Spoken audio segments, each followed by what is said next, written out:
sobotni večerni mir so z ostrim zavijanjem za nekaj minut prekinile sirene in marsikdo se je zdrznil ob misli na gasilce ali reševalce, ki morda hitijo na pomoč.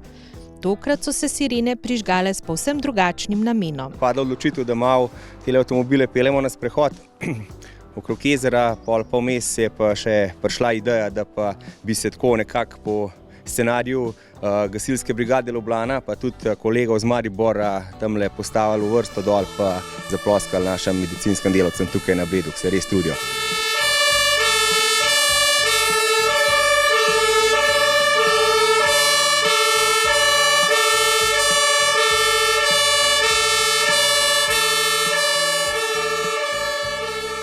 Akcija prostovoljnega gasilskega društva Bled je bila povsem spontana in za njihove sosede v zdravstvenem domu Bled popolno presenečenje.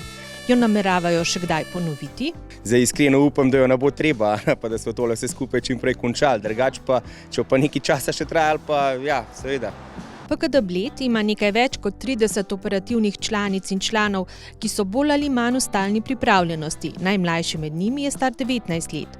Za njimi je veliko zahtevnih akcij, zaradi koronavirusa jih je sedaj nekaj manj. Same naloge se načeloma ne spreminjajo, saj vse ostaja tako, kar je bilo. Je tudi res, da intervencij posledično zaradi vsega skupaj malo manj, sploh prometnih nesreč ni. Bil je tam zadnjič gor malo večji požar.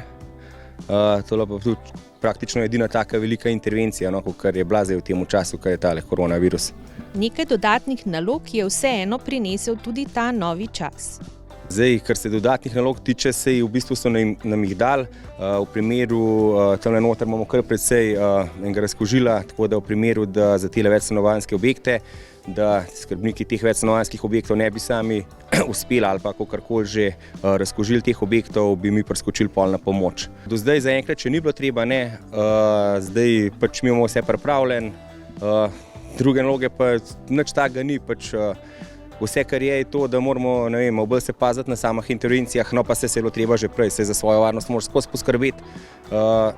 Zdaj pa okej, še tele maske pa rukavice pa vse skupaj. Namesto gasilskega pozdrava na pomoč vas naš sogovornik tokrat pozdravlja drugače. Ostanite zdravi, pa ostanite doma še dokler je treba.